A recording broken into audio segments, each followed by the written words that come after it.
Hey guys, അസ്സലാമു അലൈക്കും. Welcome back to my channel. അപ്പോൾ ഞാനിന്നൊരു പുഡിംഗ് റെസിപ്പി ആയിട്ടാട്ടോ വന്നിട്ടുള്ളത്. ആർക്ക് വേണമെങ്കിലും പെട്ടെന്ന് ഉണ്ടാക്കിയെടുക്കാൻ പറ്റുന്ന ഒരു സിമ്പിൾ റെസിപ്പി തന്നെ കേട്ടോ. അടിപൊളി ടേസ്റ്റുമാണ്. അപ്പോൾ എല്ലാവരും ഒന്ന് ട്രൈ ചെയ്ത് നോക്കാം. നമുക്ക് എന്തെങ്കിലും ഫങ്ഷനോ എന്തെങ്കിലും പരിപാടിയൊക്കെ ഉണ്ടെങ്കിൽ പെട്ടെന്ന് തന്നെ സെറ്റാക്കി എടുക്കാൻ പറ്റുന്ന ഒരു പുഡിംഗ് തന്നെ കേട്ടോ. അപ്പോൾ ഇതൊന്ന് ഉണ്ടാക്കി നോക്കിയാലോ. അപ്പോൾ ഞാനിത് ഇതുപോലൊരു പാത്രത്തിലേക്ക് ഒരു 500 ml പാലാട്ടോ എടുത്തിട്ടുള്ളത്. അത് മുഴുവനായിട്ട് ഇതിലേക്ക് ഒഴിച്ചു കൊടുക്കുന്നുണ്ട്. പിന്നെ പഞ്ചസാര ഏലക്കായും പൊടിച്ച് വെച്ചതായിരുന്നു കേട്ടോ, അതൊരു ഇച്ചിരി ചേർത്ത് കൊടുക്കുന്നുണ്ട് കേട്ടോ. പിന്നെ ഞാൻ ഇതിലേക്ക് ഒരു മിൽക്ക് മെയ്ഡ് ഫുള്ളായിട്ട് തന്നെ ചേർത്ത് കൊടുക്കുന്നുണ്ട് കേട്ടോ. ഇത് ചേർത്താൽ നല്ല ടേസ്റ്റാണ്. നമ്മുടെ പുഡിങ്ങൊക്കെ ഉണ്ടാക്കുമ്പോൾ ഇത് ആഡ് ആക്കുമ്പോൾ നല്ല ടേസ്റ്റാണ്, ഒന്നുകൂടി രുചിയൊക്കെ കൂടും. അപ്പോൾ ഞാനിത് മുഴുവനായിട്ട് തന്നെ ചേർത്ത് കൊടുക്കുന്നുണ്ട് കേട്ടോ.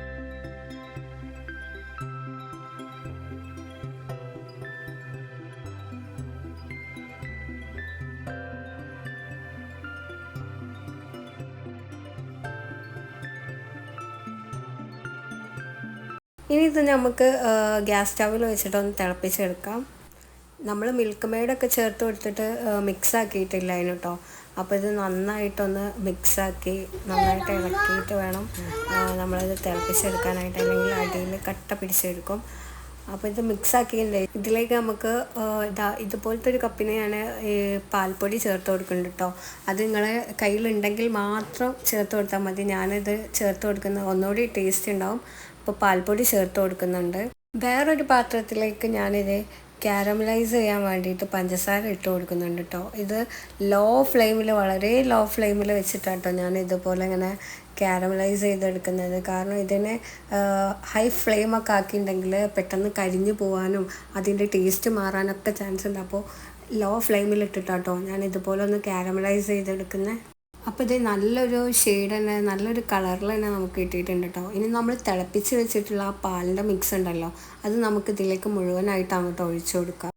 ഈ ഒരു സമയത്ത് അടിയിൽ നന്നായിട്ട് കട്ട പിടിച്ചത് മാതിരിയൊക്കെ കിടക്കുന്നുണ്ടാവും കേട്ടോ. പക്ഷേ അതൊന്നും സാരമില്ല. ഈ പാലിൽ കിടന്നിട്ട് നന്നായിട്ട് മെൽട്ടായിക്കോളും. അപ്പോൾ ഈ പാലും ഈ ഒരു കാരമലൈസ് ആയിട്ടുള്ള ഈ ഒരു സംഭവം ഒക്കെ കൂടി ഒന്ന് നന്നായിട്ട് മിക്സ് ആവട്ടെ. നമുക്ക് ഇതൊരു ലോ ടു മീഡിയം ഫ്ലെയിമിലിട്ടുകൊണ്ട് നന്നായിട്ടൊന്ന് മിക്സാക്കിയിട്ട് എടുക്കട്ടോ. ഇതിവിടെ കിടന്ന് നല്ലോണം മെൽട്ടായി വരുന്നുണ്ട്. നമ്മുടെ പാലിൻ്റെ കളറൊക്കെ ചേഞ്ചായി വന്നിട്ടുണ്ട്. അപ്പോൾ ഇനി ഇതിവിടെ കിടന്നിട്ട് ഫ്രീ ആയിട്ട് അങ്ങോട്ട് മെൽട്ടാവട്ടെ. നമുക്ക് ലോ ഫ്ലെയിമിലിട്ട് വെക്കാം. ഇടയ്ക്ക് മാത്രം ഒന്ന് നമുക്കിത് ഇളക്കി കൊടുത്താൽ മാത്രം മതി. പിന്നെ നമുക്ക് ഇതിലേക്ക് ആവശ്യമായിട്ടുള്ള ചൈന ഗ്രാസ് ഒന്ന് മെൽട്ടാക്കി എടുക്കണം. ചൈന ഗ്രാസ് ഒന്ന് മെൽട്ടാക്കാനായിട്ട് ഞാനിത് ഇതുപോലെ ഒരു പാത്രം കേട്ടോ എടുത്തിട്ടുള്ളത്. ഒരു 10 ഗ്രാം ചൈന ഗ്രാസ് ഞാനിത് ഒന്ന് മെൽട്ടാക്കി എടുക്കുന്നുണ്ട്. നന്നായിട്ടൊന്ന് മെൽറ്റാക്കിയിട്ട് നമുക്ക് ആ പാലിൻ്റെ മിക്സിലേക്ക് ചേർത്ത് കൊടുക്കട്ടോ. ഈ ചൈന ഗ്രാസിൽ ചെറിയ ചെറിയ തരികളും കട്ടകളൊക്കെ ഉണ്ടാവും, പക്ഷെ അതൊന്നും കുഴപ്പമില്ല കേട്ടോ. നമുക്ക് ഇതൊന്ന് അത്യാവശ്യം മെൽട്ടായതിന് ശേഷം നമുക്ക് ഈ പാലിൻ്റെ മിക്സിലേക്ക് ഒഴിച്ചു കൊടുക്കട്ടോ. ഇത് മിക്സ് ആക്കുമ്പോൾ രണ്ടും ഒരേ ടെമ്പറേച്ചർ തന്നെ ആയിരിക്കണം കേട്ടോ, രണ്ടും ഒരേ ചൂടിൽ തന്നെ ആയിരിക്കണം. അപ്പോഴത്തേ ഞാനിത് ഒഴിച്ചു കൊടുത്തിട്ടുണ്ട്. ഇത് നന്നായിട്ടൊന്ന് മിക്സ് ആക്കിയിട്ട് ഒന്ന് ഇതാക്കി എടുക്കട്ടോ. ഇതിനി ഇങ്ങനെ തന്നെ ഒന്നുകൂടി മീഡിയം ഫ്ലെയിമിലിട്ടുകൊണ്ട് ഒന്ന് പാലിൻ്റെ മിക്സിയിൽ കിടന്ന് ഈ ചൈന ഗ്രാസ് ഒന്നുകൂടി മെൽറ്റ് ആയിക്കോളൂ കേട്ടോ. ചെറിയ ചെറിയ തരികളൊക്കെ ഉണ്ടല്ലോ, അതൊക്കെ നന്നായിട്ട് മെൽറ്റായി വരും. അല്ലാന്നുണ്ടെങ്കിൽ നമുക്ക് ഇത് ഡ്രൈയിലേക്ക് മാറ്റുമ്പോൾ അരിച്ചെടുത്താലും മതി. ഞാനിത് പുഡിങ് സെറ്റ് ചെയ്യാൻ വേണ്ടിയിട്ട് ഒരു സ്റ്റീലിൻ്റെ ഒരു ഡ്രൈ ആണ് കേട്ടോ എടുത്തിട്ടുള്ളത്. അപ്പോൾ എൻ്റെ കയ്യിൽ ഇങ്ങനത്തെ ഒരു ഡ്രൈ ആണ് ഇപ്പോൾ ഉള്ളത്. അപ്പോൾ ഞാൻ ഇതിലേക്കാണ് ഇപ്പോൾ സെറ്റ് ചെയ്യാൻ വേണ്ടി പോകുന്നത്. ഈ ഒരു സമയത്ത് തന്നെ ഞാൻ ഈ ഒരു പാത്രത്തിൽ ഇച്ചിരി നെയ്യൊക്കെ തടവി വെച്ചിട്ടുണ്ട് കേട്ടോ. നമ്മൾ പുഡിങ്ങൊക്കെ സെറ്റാക്കി ഇത് എടുക്കുന്ന ടൈമിൽ ഒട്ടി പിടിക്കാതിരിക്കാനൊക്കെ വേണ്ടിയിട്ടാണ് ഇങ്ങനെ നെയ്യ് തടവി വെച്ചാൽ പെട്ടെന്ന് തന്നെ നമുക്ക് റിമൂവ് ചെയ്യാൻ പറ്റും. അപ്പോൾ ഞാൻ നെയ്യൊക്കെ തടവിയിട്ടുണ്ട് കേട്ടോ. പിന്നെ ഇത് ഞാനൊരു അരിപ്പ വെച്ച് ഇത് നന്നായിട്ട് അരിച്ചിട്ടാണ് കേട്ടോ ഈ ഒരു ഡ്രൈയിലേക്ക് മാറ്റുന്നത്. നിങ്ങൾക്ക് അങ്ങനെ വേണമെങ്കിൽ ചെയ്യാം. അല്ലാന്നുണ്ടെങ്കിൽ പാലിൽ മിക്സ് തന്നെ വെച്ചിട്ട് നന്നായിട്ട് മെൽറ്റാക്കി എടുത്താലും മതി. അപ്പോൾ ഞാനിത് ഇതിലേക്ക് അരിച്ചിട്ടാണ് ഒഴിച്ചു കൊടുക്കുന്നത് കേട്ടോ. പുഡിങ്ങിനൊക്കെ സെറ്റായി കഴിഞ്ഞാൽ പിന്നെ അടുത്തൊരു സ്റ്റെപ്പ് എന്ന് പറയുന്നത് നമ്മുടെ കുഞ്ഞു കുഞ്ഞു ഡെക്കറേഷൻസും കാര്യങ്ങളൊക്കെ ആയിരിക്കില്ലേ. അപ്പോൾ ഞാനിതിൻ്റെ മേലേക്ക് നമ്മുടെ കടല ഉണ്ടല്ലോ, കടല ഒന്ന് ജസ്റ്റ് ക്രഷ് ചെയ്തെടുത്തിട്ട് അതിൻ്റെ മേലേക്ക് ഇട്ട് കൊടുക്കണം കേട്ടോ. നല്ല ടേസ്റ്റ് ആയിരിക്കും.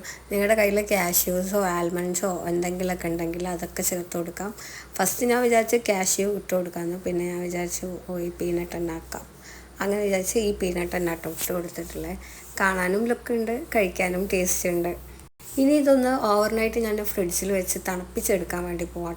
ഓവർനൈറ്റ് ഫ്രിഡ്ജിൽ വെച്ച് നല്ല സെറ്റായി നല്ല കിടുക്കാച്ചി തണുപ്പും ഒക്കെ കൂടിയായിട്ട് എല്ലാം സെറ്റായിട്ട് ഇത് നമ്മുടെ പുഡിങ് കൂടെ അടിപൊളിയായിട്ട് സെറ്റായി കിട്ടിയിട്ടുണ്ട്. പിന്നെ ഇത് നമുക്ക് ടേസ്റ്റൊക്കെ ചെയ്ത് നോക്കാം. എല്ലാവരും ട്രൈ ചെയ്യണം കേട്ടോ, അടിപൊളിയാന്ന്. പെട്ടെന്നൊക്കെ ഗസ്റ്റ് കാര്യങ്ങളൊക്കെ വന്നാൽ നമുക്ക് എന്തെങ്കിലും ഫങ്ഷന് കാര്യങ്ങളൊക്കെ ഉണ്ടെങ്കിൽ നമുക്ക് പെട്ടെന്ന് തന്നെ സിമ്പിളായിട്ട് തന്നെ അടിപൊളിയായിട്ട് ഉണ്ടാക്കാൻ പറ്റുന്ന ഒരു പുഡിങ് തന്നെ കേട്ടോ. ടേസ്റ്റും പറഞ്ഞറിയിക്കാൻ പറ്റാത്തതാണ്, അടിപൊളിയാന്ന്, ആർക്കും ഇഷ്ടപ്പെടും. അപ്പോൾ എല്ലാവരും ട്രൈ ചെയ്യുക. റെസിപ്പിയൊക്കെ ഉണ്ടാക്കി നോക്കി കഴിഞ്ഞാൽ ഫീഡ്ബാക്കൊക്കെ അറിയിക്കുക. ഇത് നല്ല സ്മൂത്തുമാണ് കേട്ടോ കഴിക്കാനായിട്ട്. അപ്പോൾ എല്ലാവരും ട്രൈ ചെയ്യുക. അപ്പോൾ ഈ ഒരു സിമ്പിൾ റെസിപ്പി എല്ലാവർക്കും ഇഷ്ടപ്പെട്ടിട്ടുണ്ടെങ്കിൽ ലൈക്ക് ചെയ്യുക, ഷെയർ ചെയ്യുക, കമൻറ്റ് ചെയ്യുക. പിന്നെ എൻ്റെ ചാനൽ ആദ്യമായിട്ട് കാണുന്ന ആൾക്കാരൊക്കെ ഉണ്ടെങ്കിൽ please do subscribe and support. എന്തായാലും ഇനി നെക്സ്റ്റ് വീഡിയോ ആയിട്ട് വരാം കേട്ടോ. അപ്പോൾ അതുവരെ ടാറ്റാ.